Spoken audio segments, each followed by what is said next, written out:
guy, though? Like, honestly, did he just Tennessee visit family? He is there to do some training for the new LARP that he's going to be running. Yeah. So that's right. The DR NorCal, NorCal, yes. NorCal. That he is going to be running, and from what I've heard, he's making a lot of really cool changes and creating this. So if you know and like DR, he's making this whole new DR experience starting from the ground up that you get to be a part of. Just got to go out to NorCal and do it. Yeah. So on that note, do you want to start us in? Yeah. All right. And we are live. Welcome to Life Action Roleplay with Cynthia Marie and Ryan Omega. Kai, as you have heard earlier, is away, but he's going to get some training in running his big, awesome LARP in NorCal. We miss you, Kai. We miss you, Kai. And we also have a couple of guests here with us. So go ahead and introduce yourselves, please. I'm Courtney Kraft. Some of you might know me as Vainglory on Arcana High. This biatch. But for those of you who are not familiar with Arcana High, I'm also the community and social media manager for Alpha, which is a streaming service that supports videos from Geek and Sundry and Nerdist. Yeah! Yay. My name is PJ Megaw, and on Arcana High I play Kelrin Camblade, the slickest half-elf you ever met. And when I'm not playing Kelrin Camblade, I am, I guess, acting and lifting weights and stuff. So, yeah. Yeah. And you were on our last episode. That's right. I was also on the last podcast talking about why we roleplay alongside the very charming B. Dave. Yes. Yes. Drinks. What do we have to drink tonight? So I bought a giant bottle of sake, and I kid you not when I say it's fucking giant. Yeah. So good luck to all of us. May we all rest in peace afterwards, because it's going to be a long night with that bottle. I'm not driving. Cheers. Cheers. All right. Shout-outs. Does anybody have any shout-outs that we want to put onto the podcast? So I have a shout-out to... well, they have two names on here, so I'm going to use the first name that's on here. Celeste Muffins. They stopped me in the middle of Twin Mask to talk about the fact that I was the last podcast host that they have met, and it was adorable because I was right outside of the bathroom where I was doing the potty dance, and I appreciate it. They were really kind. They were like, do you need to go? I was like, yeah, I really do, but no, I really want to stay here and talk to you, but my bladder really, I gotta go, I'm sorry. So Celeste, thank you so much for stopping me. Please find me in game, because I still want to talk to you. Sorry, I had to go pee really bad. And I also want to add, they're a talented artist. Yes. Oh my goodness, what they sketch in game is freaking amazing. Yes. All right, any other shout-outs? Yeah, I have one for Anne, aka Exo Girl Wonder. Yay! She is a fan of Arcana High. She had no idea that I was involved with it, but she and I actually go back a couple years to another RPG show called Vast, which was one of Alpha's very first shows. It has a very special place for my heart. It was a sci-fi series, and it was just such an incredible, unique world with an amazing cast full of wonderful people. And Anne was she was a leader in the Vastronaut community. She's a wonderful person, and I'm so happy that she's aboard for Arcana High. Yay! Woo-woo. Yeah, I'd like to go, wow, can't talk. I would like to do, thank you, a big shout out to all of my fan friends down in Anaheim, Orange County. Every time we do a show, they are texting me and messaging me on Facebook. They're all tuning in together. They even have giant viewing parties. They get together and they open up every source they can to watch together. They chat online about it as they're watching it. And it's so awesome to have friends that support what you do and what you love to do. So to you guys down there in the OC, I love you. I wish I could see you today, but unfortunately my bad back makes that impossible. So here's to you. He's drinking. I know you can't hear Don't it, drink but it he's all. drinking. I'm drinking alcohol if you didn't know. Yes, PJ is a lush around us. Woo! Yup. And from me, my shout-out is to Maze Arcana. It's a very simple shout-out, but really, we wouldn't have Arcana High without Maze. And it's because, I'm so used to being behind the scenes for a lot of things, but they had some confidence in thinking that I could run a game. So I thought, okay, I'll run a game, and we'll see how it goes. And I'm very humble by the amount of support, not just from the people who work at Maze, not just Rudy and Satine, but a lot of the people that work the production end of that to make sure that things run and things go, and that we are all supported, especially since this is my first time DMing on stream. It's also my first time running a Dungeons and Dragons game, and to even have the support of Dungeons and Dragons. And you're doing an amazing job. Yes. Yeah, Thank you. We're loving it. Congratulations from on the that. first game. Yes. Thank you. So speaking of the first game, so our topic, as you guys probably have noticed, is Arcana High and the background of it and all the things. But before we get into it, apologies if the sound is a little weird. We are recording on Ryan's phone because this was an emergency podcast when we realized a little too late that we needed to put one in the can.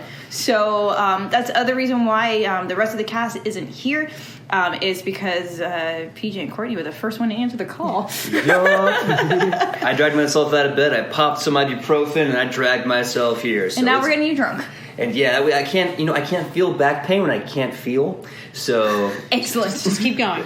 just keep to the dome. Okay. Yeah, but this is our way of making sure that you guys still get a podcast, even though we're huddled around a chair and a phone. And we're all friends. And Yeah, we showered. right? Yes. Yeah, I'm actually wearing the lovely scent of Paladin from Black Alchemy, I think it's called. Hey, yeah. Yeah. Black Labs. Black Labs Alchemy. Yeah. So hopefully I don't smell. Oh, Black Black Phoenix. Phoenix Lab. Black Lab. Phoenix Lab. Yeah, let's get that name right. Yeah, Black Phoenix PJ. Lab. Too much sake already. Too much. Yep. So hopefully I smell a little better than usual. I think I do. I think smell- it's good smell. I feel like I it. now have to sniff you in the I middle. know, I have yeah. to sniff. I know. We're all sniffing PJ Oh right wow. now. I have a couple Oh, yeah. samplers of some of their stuff. Yes. Just neck and wrists like a gentleman. Well, I smell a- like cotton candy, so yeah. I don't smell like anything. I didn't wear perfume today. I have You smell a like bunch. Courtney, and that's Smell like the Courtney? best smell. You can Okay, have. good. Yeah. Oh, thank goodness. Yes, absolutely. I smell like Otherwise, I'm warm so close sun to you. and Hey, sometimes I smell that's the like best smell. You know, like when you come back in from like a day at the beach and you can just smell like the sun on someone. Like, it smells good. No, we call that in Spanish calle, and it smells like street, and just like nope. Well, okay, maybe you don't wallow in hot garbage. So on that note, yes, Yeah. on that note, and speaking of our love to Kaylee and to Joey and to Kai, who aren't here right now, but they're definitely here in spirit. And two other people that you guys probably, if you're watching the show, haven't seen but may have heard their influences. Alec, who plays Ekton. yeah, He played in our home game last night, and it was fantastic to have him. And also Nick and yes, spicy. Spicy OG. that devilish spicy. Yes. I'm coming for you, Spicy. Oh gosh, You won't see it coming, but I'm coming for you. And she manages to remain involved by coming up every week with the Eye of the Beholder paper. Yes. it's impressive how It she really- has done that. And I love how we've been incorporating it into the story. Yeah. It's good. So speaking of the story, let's start from the very beginning. Ryan, in a previous podcast, you talked about your idea of Arcana High. Do you want to briefly recap the audience, how you came up with Arcana High, kind of your ideas behind it as a DM, a new DM, and also what podcast? Do you remember what podcast they could find that on? The more description. They description? can find some of the discussion in the previous podcast, Why Do We Play? And that's because we were talking about just the different aspects of not just why do we play, but how did we develop a game that other people can play in.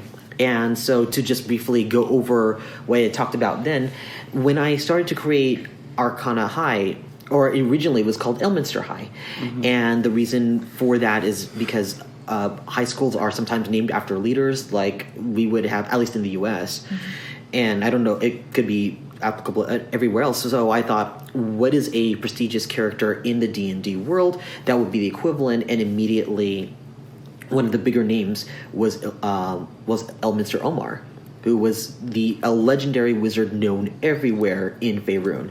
So I kind of thought Elminster High was going to be the inspiration for the game. I don't have a lot of D&D running things experience. Elminster High is my first game I've ever run a campaign for, and I just kind of thought, what's going to be fun? And I kind of took a cue from Satine when she did Silence of the Realms, when she told me the story of, well, she and Rudy came back from Sacramento, and while on the trip, she thought, I would love to have an all-girl bard band just roaming around Faerun, and it was just a silly idea that she had. And she turned that into Sirens of the Realms. And it's so much fun to play. Yeah. And so I kind of thought, what's a fun idea or fun trope for people to play in? And I thought high school. But what was different about my DM style is that I didn't want to put forth a plot that not everyone's going to buy into. And just from LARP storytelling for a few years, it was easier for everyone else to come in with their own plot, and I just arbitrate a sandbox. Mm-hmm. Mm-hmm. So if my DM style is different from everything that you've seen, it's because I believe in more collaborative storytelling. I'm just a sandbox, but all of my players are also in their own right contributing to their story. So they're almost like storytellers as well, but I educate how all those stories work together in a particular setting. So speaking of your players, how did you come to find us all? Yeah. So when I was thinking of trying to do this game, I just put out on Facebook, hey, I have never really done a Dungeons and Dragons campaign, so who is willing to be patient and play with me as I kind of stumble through my first campaign? And I was thinking maybe I'll get like 5 or 10 people, and I got 55 responses. Yeah, I was like, you're too modest at that. That's so. I don't know. So I just kind of thought, okay, let's see how people will respond. And then just looking at everyone, I just used my gut. And my gut told me, who do I think would be fun to role play with? And that is literally how I ended up picking everybody. And it wasn't a requirement that everyone knew each other. I just kind of thought, okay, let's start with one game. It wasn't going to be like a big campaign. I even said, it's going to be a mini arc. It's only going to be 3 games, just to see how everything was going to work. But we ended up getting along so well that this just ended up being a regular game. And then it got picked up for stream because there was a practical need in Maze Arcana for someone to just kind of run game programming while Satine and Rudy were in Europe. So what I find so fascinating about you choosing is, from what I remember, you actually said a Facebook message for, I don't remember, like maybe 20 different people. Mm-hmm. And we were, obviously, all the people who are in the game now, we were all included in that. So barely any of us really knew each other. Like, I remember being at work and seeing the chat going on. I like clicked on like, who do I know? And I literally knew 2 people on the list, Kaylee and Joey. And I was just like, oh man, all right, I guess I'm going to play this game. And I remember seeing the little chats going up of like, oh, I want to play this, and oh, I want to play that, and being a new player in D&D, I was like, I have no idea what I'm going to play. But I knew what character I was going to play for Sirens, and I was like, well, this is probably the best way for me to workshop this real fast. So I literally created the same character that I was going to play in Sirens, but instead of fire, I was going to do air, and that was the thing. But what's so fascinating is the people who ended up showing up. Mm-hmm. to the first game. So how did you two, Courtney and PJ, from that moment, you guys were also in the chat as well. How did that play out for you guys? For me, it was a matter of really fortunate timing, because with the job that I have, I'm constantly promoting other people's RPGs, and I wanted to play one, but my schedule didn't allow me to do things on weeknights. And luckily, things had kind of opened up, and I happened to see Ryan's message. I thought, yeah, heck, why not? I want to do it. And Ryan very kindly invited me to. And I remember in that same Facebook group trying to decide what did I want to do, because I had done popular Queen Bee Bitch before and it was super fun, but I didn't want to do it again. Mm-hmm. And then I knew that that's where you were going. Mm-hmm. And then Kaylee said, well, I want to be the weirdo goth girl. Well, that was my other idea. And I thought, what am I going to do? So I went with the preppy overachiever route. And then I ended up kind of working I was so fascinated by Warlock because I had done Sorcerer before. And at first I was going to do a Gnome Wizard, but it just felt so straightforward. Mm-hmm. And then I just kept looking at Warlock, and it seemed so interesting. And then I decided I want to do a Tiefling. And then as I could build the character, I went, oh, I think she's neutral evil. oh dear. And I realized that being a warlock, and that's how I kind of came up with the story of someone who's worked so hard, and now has been offered this easy out, or an easier way to get what she wants. And that's kind of how I came up with the character. So when I walked in the first night, the only person I knew in the room was Ryan. So I was like, oh, hi, new people. And it was just so amazing how we all just clicked. Instantly. Just instant friendship. And we had so much fun. So the two people I knew at the table was Kaylee and Joey. So when you walked in, I was like, oh boy, who is this? And then playing the bitchier character, I was like, oh crap, she's bitchier than me. What do? I'm supposed to be the mean one. Oh, I can't wait to tell the story of our very first session and what happened between the three of us, because that's important backstory. Yeah, it really is. For the stream. Yeah, so we'll get into that. Yeah, so backing up. Back to that message. Your experience, BJ. Okay, so I didn't even know... I think the only person I knew going into this was Ryan. I had met Kaylee at a script reading for someone who would eventually be a friend that I got from another friend. It's the whole 6 degrees of Kevin Bacon. It's like the 6 degrees of Kelly. Kaylee. Oh, she's gonna kill me for that. Yeah, she is. She's like, I think I called her Kaylee Brayley. What? Not on purpose. I was trying to put her name out on a PayPal thing, and I spelled it Kaylee Brayley, not being ironic, going, oh no, her last name is Brayley, her first name is Kaylee. There is no humor there. You're terrible. I'm the worst person. I am accidentally the worst person. Anyway, so when Ryan sent out the feeler and I responded, he was like, "Yeah, let's do this." I was like, "Cool." I'm still struggling on a character because I have billions of them in my brain, and sometimes the only way I know what to pick and choose is when I know what everyone else has already picked and chosen. So I could, but no one was coming forward with that information. At least not that I could see. So I did not even have a character legitimately until I showed up and rolled the stats at the table. I got there and I was like, well, I've done this before. 10 minutes is all I need. I rolled my d6s, I put the stats in place, and I was like, well, half-elf bards are amazing because they can basically do everything. So I'm just going to make a half-elf bard and be pretty much good at everything. So I could figure it out there. And just on the cuff, I thought, wouldn't it be funny if I played this kind of spoiled rich kid who's very charismatic because I had a really high charisma. And my grandfather, God rest his soul, was the actual Democratic senator for the state of Illinois for at least 2 to 3 terms before losing his seat in the late 80s, early 90s, around the time I was born, ironically. So I've always had a good relationship with this said grandfather. Not a problem at all.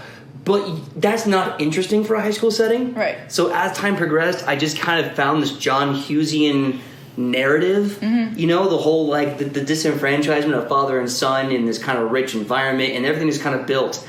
Honestly, everything really came together the night of the party, Cameron's party. That's when it really kind of hit home. And so how that relationship was going to work. And tune into Arcana High to figure out how they met and why in this whole relationship. So, yeah, it was all by the seat of my pants. Because I didn't know anyone, I didn't know what I was doing, and none of it really made sense until I sat down at the table, rolled my stats, got the character sheet, and we just said go. And I was like, cool, Kayla is born. There we go. So now you guys got the backstory of all of us. Did you want to talk to what you thought the first game was going to be like? So I had no expectations, but I kind of figured, let me give myself some personal mechanics so that I can structure the game in a way that it was easy for me to kind of figure out. Because I have used LARP storytelling as the basis for being able to tell this story. But what I kind of do is I give the plot to everybody else, but I kind of thought of if I was a producer on a stream, and again, I was making this game not necessarily for stream, but I was just kind of thinking that if I could organize it that way, then I can manage the time easier. So the end result was having scenarios where people were talking to other people in the beginning in the homeroom section. So you had some interactions there, and then you had time limits on how long your interactions can be. This way it forced people to get to the point faster, and if they want to lollygag or meander, they totally can, but that's going to eat up their time. So it forces people to focus on whatever they need to get into their plot, but at the same time, if things ran a little too long, they could either see the time, or other plot things can begin to happen from just natural discussion. And I also saw that with a lot of people on stream, the storyteller is trying to get, or Dungeon Master is trying to get from one point to another and get it to a certain point in the end. It's always been more interesting for two characters who are fully their character to just talk and listening to them, and then also having faith that whatever they were going to put forward is going to be more interesting and more relevant than anything I was going to put out. Because then I could take whatever they put out and take aspects of that and then put it into plots, into future encounters. And because I relied on my players to come up with their own plot and to motivate themselves, they were going to have a bigger stake than other games where I saw that people had to buy into whatever their quest was, because if they didn't buy into their quest, then the game would fall apart. So speaking of quest, on that first game, who had a goal that first game? I know I did. I did. I definitely did. I think we all had the same goal, but it manifested differently. So what was that goal, y'all? Well, ladies first. Mine was to get a date for homecoming. Yeah. Mine was fine. I was given 4 tasks to organize homecoming, so that's what I was working towards. But I was also looking for a date too. Yeah. That turned out real interesting, didn't it? We'll tell that story momentarily because it's important. That's also hilariously ironic because a date to homecoming was not my goal. What was your goal then? My goal was to become homecoming king. Oh yeah. Because I'm trying to basically run the school and be the head honcho. So I was like, well, there's a head homecoming king. I want to be that guy, because remember, I kept hitting up all the players and all the NPCs like, vote Kaelrin for homecoming king. Like, come on, you know you want to. I'm pretty awesome. And then everything just kind of spiraled out. Except for you had one big flaw. I'm a schmuck. That was not what I was looking for, but that too. I mean, I am a schmuck. What was the flaw? You're the new kid. Exactly. And I think that's also kind of the biggest juxtaposition between Vainglory and myself. I don't know if you want to get into that now. Sure. Why don't you explain the background? So, Vainglory has been at the school for, I think, we're juniors of high school or seniors or like juniors? Right now you're juniors. So juniors, yeah. So she started out as a freshman. Yeah, she's been at the school for all the 2.5, 3 years that you'd be to be a junior, and I'm a recent transfer. But I guess the difference is that she's worked her butt off, and like all due props for the 3 years, being this preppy overachiever, putting in the time everywhere to get that kind of political clout.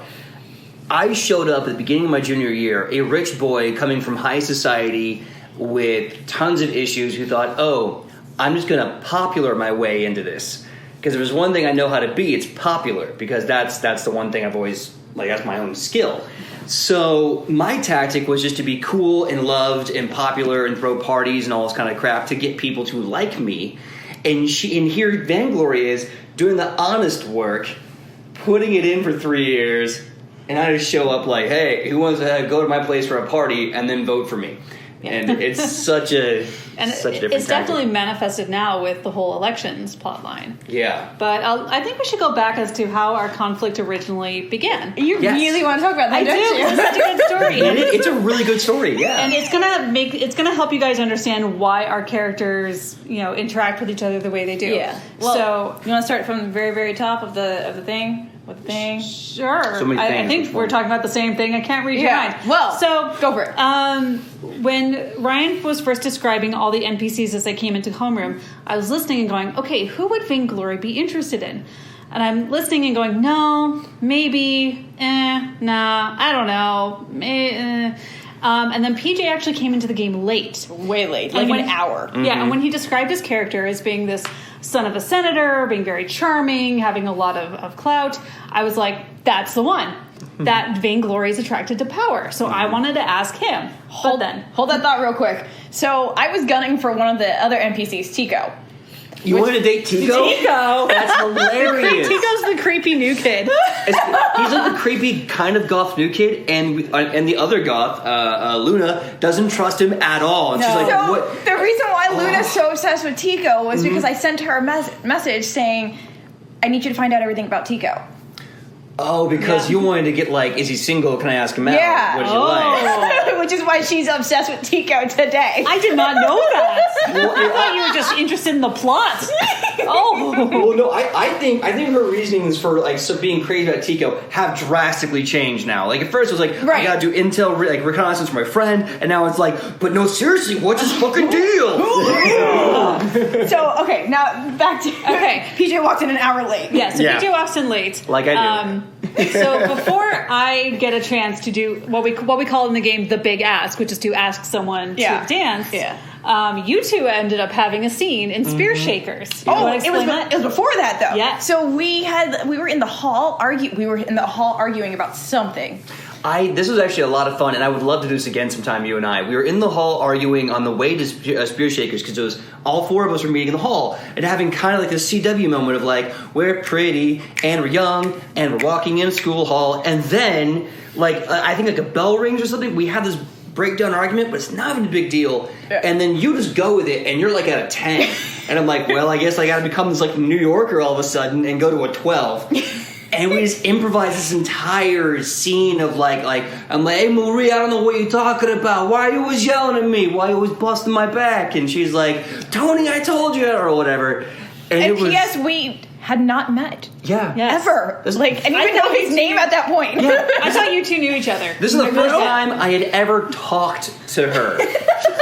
And it was with a fake New York accent, yelling at each other across an imaginary high school. So, Ryan, what was your reaction to that argument?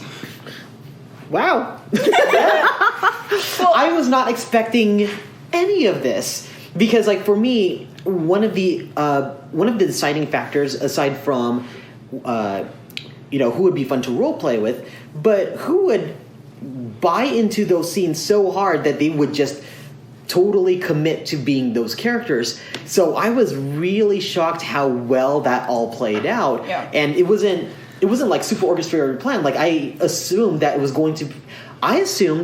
the very first game was going to be one of those awkward get to know you moments. Everything was going to be slow. They hit the ground running really, really hard. They were going at it like I can't think of an appropriate metaphor. Yeah. Two wrecking balls fighting in sunset. Yes. So one of the mechanics that you did that made me very excited about the game was during this argument, you had Bobble. Oh, Bobble. Come up to us and was like, you guys are causing a scene, you need to stop. And you as a DM were just like, what are y'all gonna do? Mm-hmm. And so both of us, I think, agreed, we're like, we're gonna take this to Spear Shakers. Like, we are out of here. Like, if you want to see more of this, like, come to Spear Shakers. Mm-hmm. And that's, I think, where spawned the big ask moment. Yeah, we did an improv scene in Spear Shakers, and forced by Bobble. Forced by Bobble.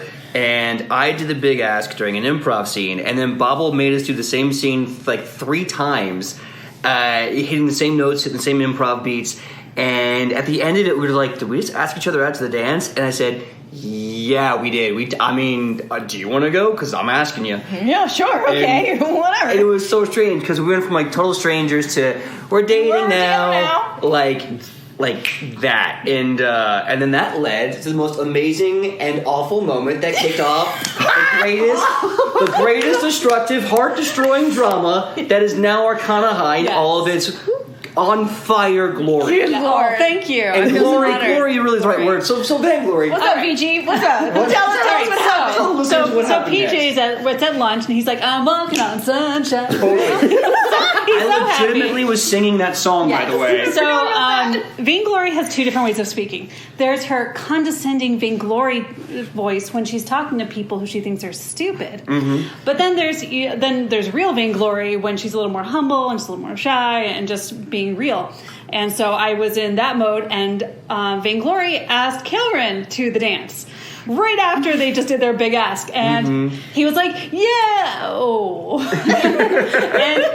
he let her down super nicely, and it was very sweet. He took my hand and everything. Now, rational adult Courtney in this situation would go, well, crap, I missed my opportunity, mope about it for a day and move on. That just happens. But being a hormonal high schooler, I decided this was all Sierra's fault, and now I needed to ruin their lives. No. And I did. And ever since then, I've just been like trying to do horrible things to Sierra, and I made sure that Kelrin did not get nominated for Homecoming King. Although it also had to do with the fact that like only Sierra nominated you. Like really, you didn't get a lot of nominations. I asked so many people to nominate me. I tried. Only one nomination is all you need to be in the running, according to the rules at the time. But we picked the top 3. So that's how it was, because otherwise you would have so many people. Oh my god, it was top 3? Yes, I still call Tarask so shit. Luna. I still call Tarask shit on that. Well, like the pile of crap is so epic it can only be the herald of a greater destroyer. It is bullcrap. So can I reveal something that has happened, or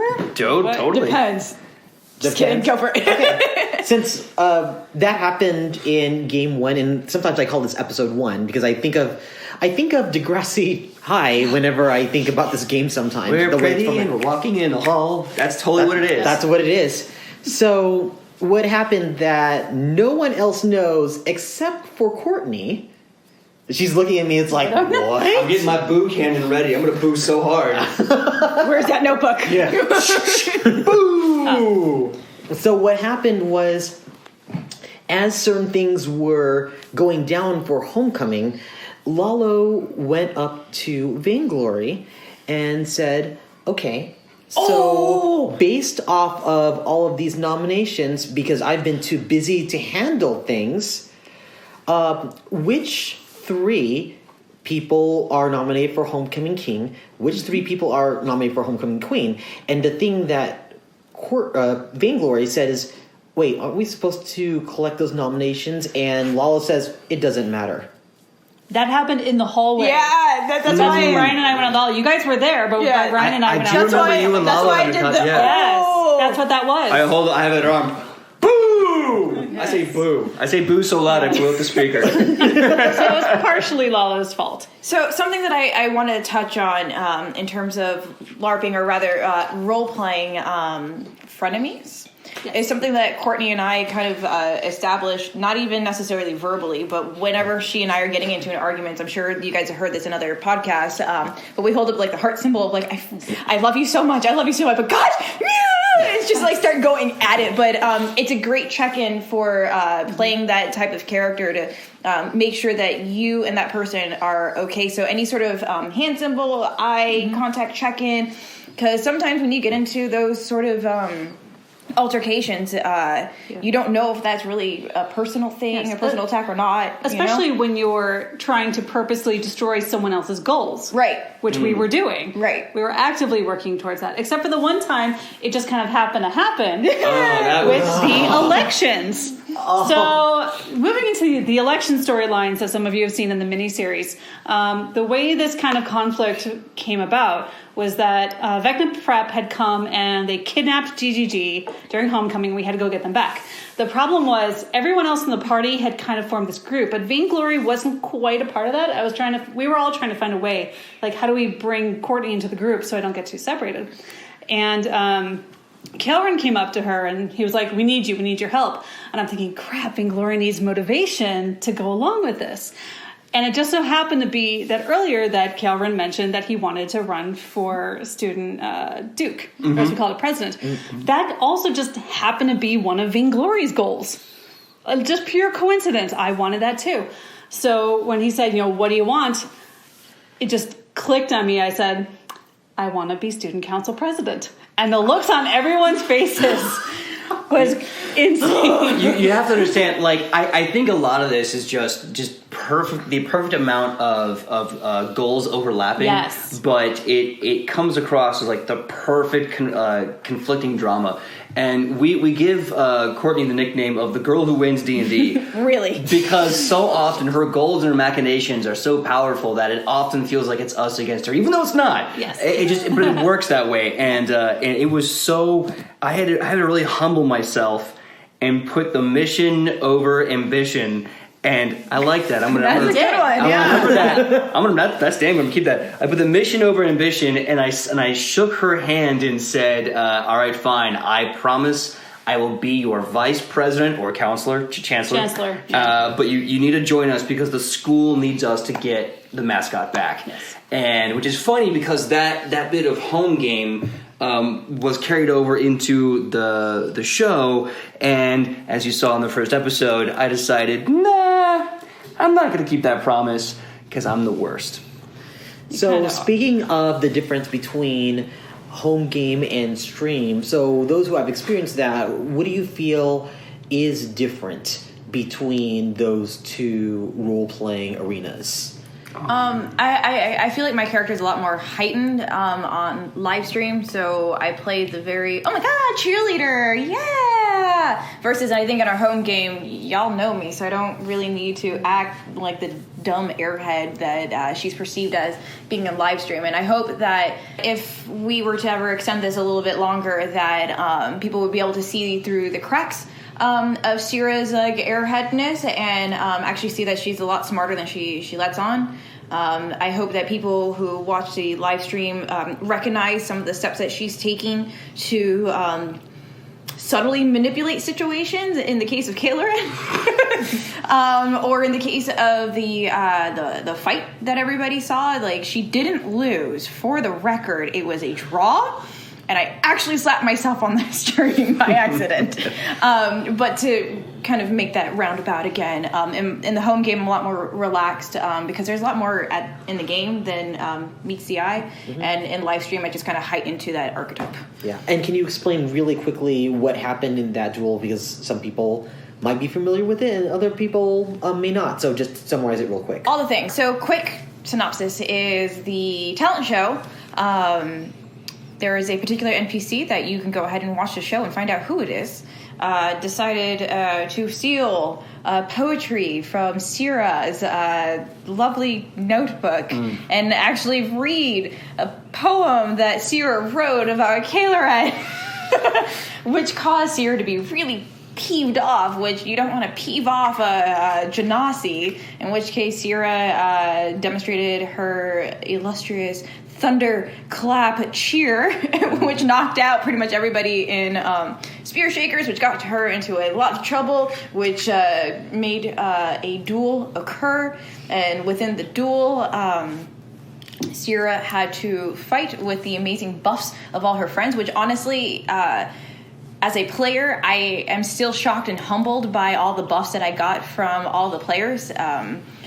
I have found myself in other games that sometimes I had to go into fights alone without any buffs. So it was, again, very humbling to have my friends as players and characters like back my character up, even though she kind of acts like a biatch. At any rate, being a level 2 bard, there is not many spell slots to go. We understand that. So I got to the end of my spell slot, and I think I may have had one more spell slot. In which case I looked to my opponent and I said, do you really want to do this? And it became kind of a draw, in which case she asked for me to pretend to placate that I lost. And being the bard that I am, acted it up so crazy to the point that out of character I ended up slapping myself.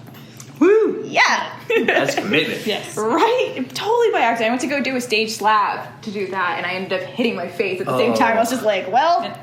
By the way, I had your back. I gave a note to Ryan. It doesn't really matter now because the episode's passed, but the secret note I slipped him, and this is information for just us and people listening to this, is that in case anything should go down, because your opponent had some pretty high people backing her. So like if at any time anything kicks off and goes weird, I went to the armory and pulled out a rapier and a dagger and tucked it in and went, all right, if anything's going to break out, I'm going to fisticuffs. I don't care who gets in the way. Damn, you would have drawn blood. darling. Yep. It's alright, I was going to levitate her ass. Straight to the ceiling. That's why I asked how high the ceilings were, because if the ceilings were lower, like, Sierra might have almost killed her. Anyhow. Oh, man. All right, the difference between home game and the lovely, lovely live stream. So, Kailerin's weird because I'm weird. And what I'm learning is that when I play Kailerin on the stream, I feel like I'm making kind of more of a parody of himself than the home game. The home game, I feel more like Kailerin, more relaxed. Mm-hmm. He's more smooth isn't the right word. savvy, smarmy, smarmy, definitely more smarmy.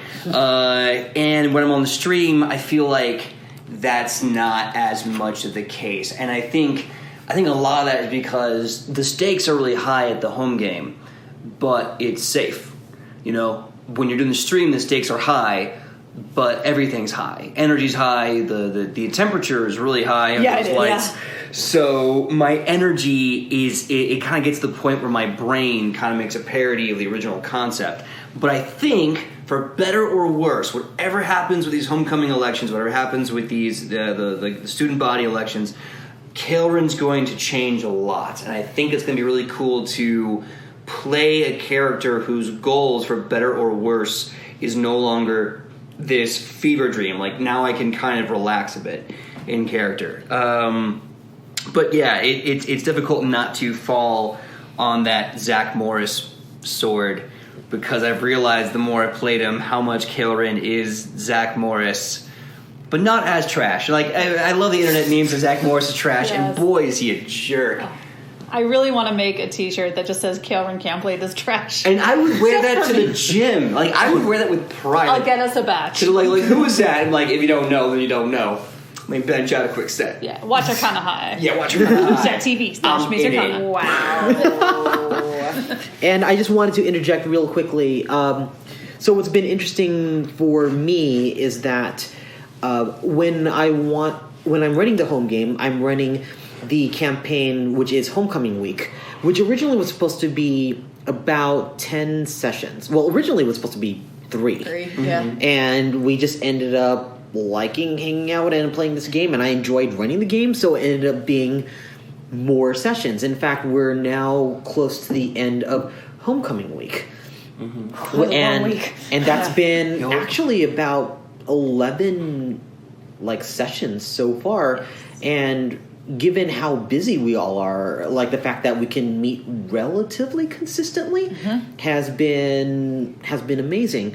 But this campaign is happening at the same time as the stream, and so these two timelines are happening at the same time. So there are times when players are trying to figure out, okay, wait, what timeline are we in again? Yeah. Where before, after? Yeah, is this like during Homecoming, or is this during the talent show?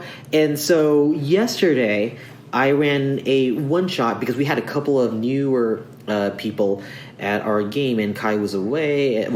PJ was away, making sure he was well taken care of because of his back. And I decided to just, off the top of my head, run a one-shot. And I had no plans. I just flew off the seat of my ass and just invented a game without knowing anything of what was going on, but a storyline just began to develop. And at the same time, I was incorporating other things into this. One of the goals was to try to patch the timelines together through this one shot, and I think I actually managed to do that. But so going back to the original idea of live stream versus home game, one of the amazing surprises that you had for us, Ryan, was that the lovely Courtney walks in our last game, and I kid you not, y'all, like, I literally lost my shit and almost started crying because our favorite person rolled in. I may have rewatched that moment like 6 times in a row. I was close to actually swearing on stream. I was like, fuck no, you didn't. I did. I snuck out of work a little early. I wasn't able to do the live streams because of scheduling conflicts. Yep.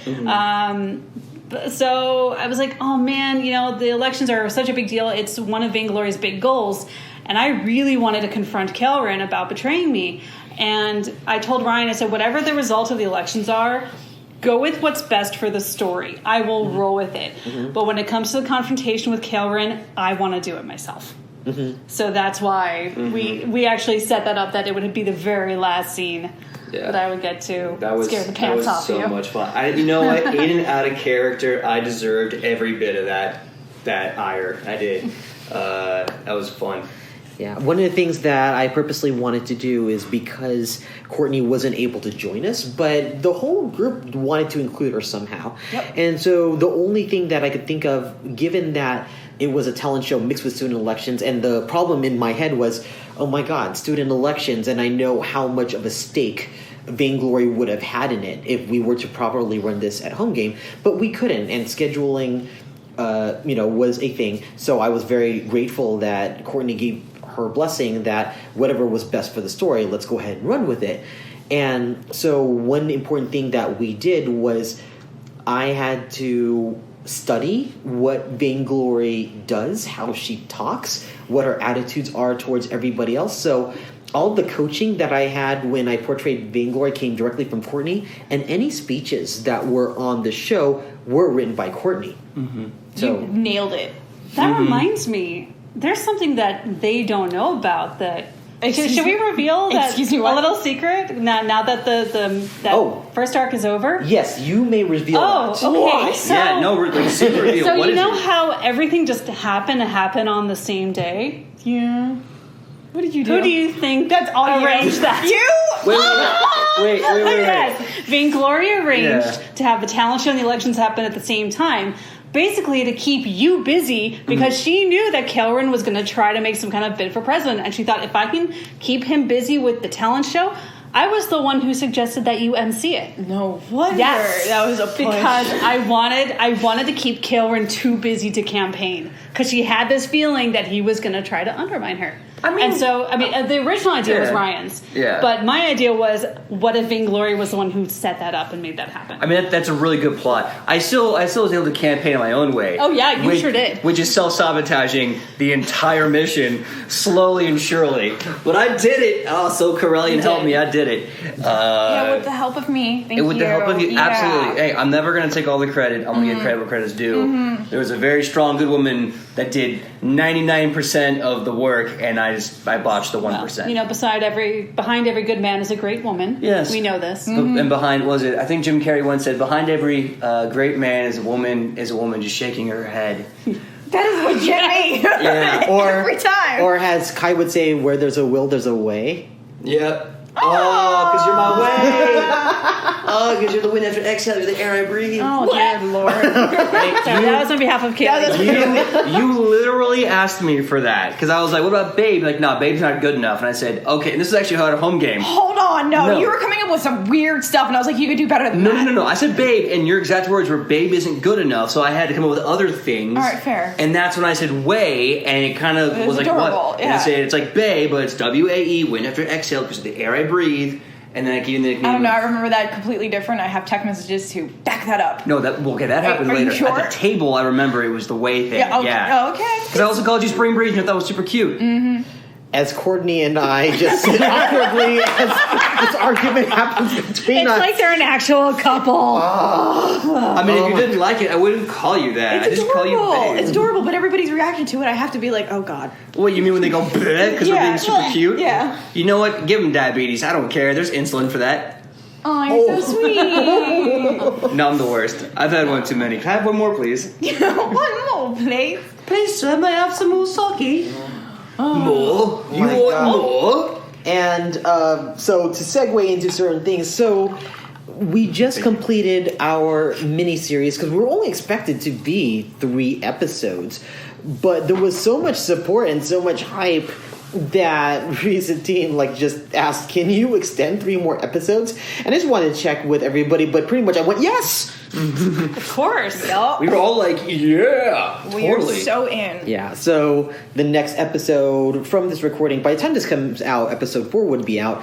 So I had to figure out what to do, but also thanks to the school prank, Oh, God. Oh, wow, it was. Yeah. I have to say that school prank. When I watched the video on demand, just the way it was executed, and it was all player driven. Kai was the one that came up with the idea of the rust monster, and then Gran came up with the idea. I mean, Kai wanted to put it into a box, but Gran perfected that box. And at the same time, Luna was there to make sure that everything worked out because she doesn't trust the prank with the both of them. And Luna got GGG sick. Oh, gosh. I loved how everyone on the internet got mad. You don't feed a griffin chocolate. Yes. You don't feed a mythical creature that does not exist an actual real life bar of chocolate. Apparently, that's a thing you can't do. Yeah, apparently. Oh yeah, the internet had some strong opinions, Right? Yeah. but it also kind of goes to show that the internet, or at least our audience, was really invested. Speaking into of our show. audiences that are really invested, we really should talk about our Patreon. Yes. Yes, thank you. Thank you so much. You know, we are able to do what we do because not just our listeners, but especially our Patreon supporters, especially our friends at Twin Mask, our friends at Lost Colonies out in Virginia, and our friends at Geeky Teas. Yes, thank you guys so much for your help. Yes, thank you so much. And if that is something that you find in your hearts to be able to support what we do so that we can do more things, you can find us under Life Action Roleplay in our Patreon. And I also do updates on, like personal updates on Patreon. I haven't been as good, I admit.